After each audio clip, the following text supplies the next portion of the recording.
we're grateful we're back. They're grateful we're back. We're grateful the government's given us the opportunity to get people back. It's been a pretty long and laborious 3 months with a lot of shifting. So we're happy to be back home and happy to be giving people back what they really want.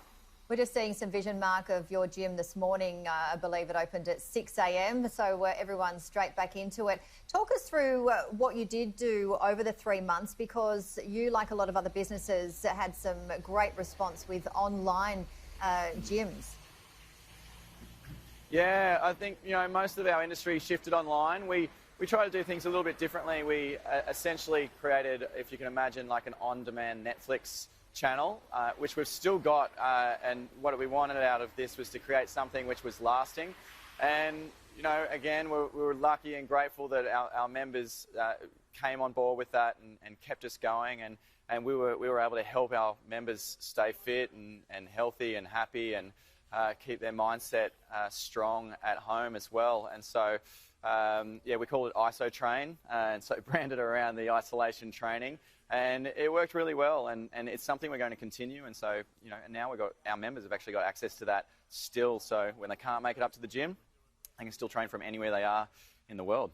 We're hearing so many positive stories coming out with that sort of scenario. We've been sort of forced to make so many quick changes, and a lot of people are surprising themselves, aren't they? Yep. As a physiotherapist as well, Mark, you were classified an essential service worker during lockdown. What were the biggest challenges during that period?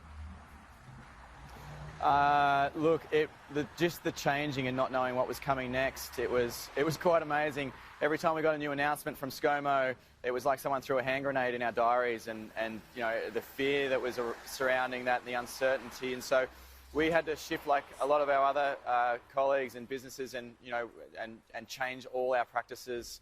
And we actually had to shut one of our practices because it was inside a gym, and we moved everyone into one practice. And so spacing issues, those sorts of things. We went on to online consults as well with telehealth.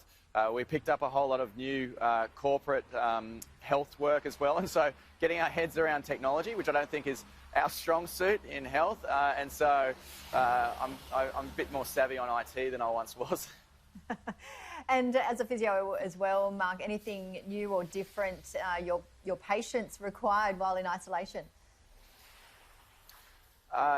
Yeah, look, as a physio, we did provide a fair bit of telehealth and online consulting, which changed the nature of the way that we prescribed therapies and exercises. I think one of the big differences and one of the requirements was still that contact. People still required contact, and so just trying to find other means and ways to go about getting that and helping people who were really felt isolated and without that normality, and without the ability to seek services like they normally would. And what would you advise for people heading back to the gym? Perhaps they've had 3 months of not doing too much exercise. Would you advise to not go too fast too soon? Yeah, that's a good call. I mean, this morning everyone was so raring to go. They were ripping in. I think having good instructors that we have. We've always got therapists in sessions. We're guiding people really well on technique.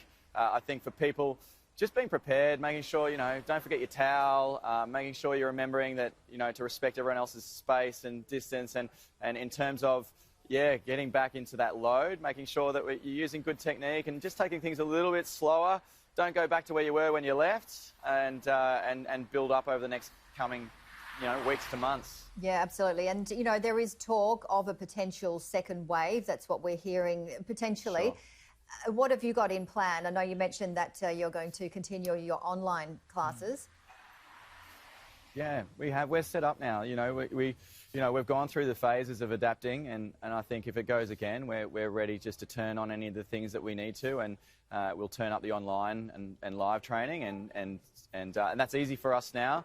And so look, we're ready, and we're so adaptable now, and so we'll just keep on practicing as best as we can, and we know that the rest of our industry is grateful for being back, and so I'm pretty hopeful that everyone will be doing the right thing, and if a second wave comes, we're ready, and fingers crossed that we don't, and our country keeps doing what we're doing at the moment and being successful in beating this thing.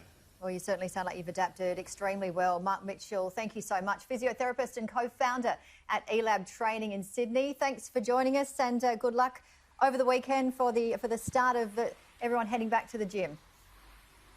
Awesome, Janie. Thanks for that. Thanks.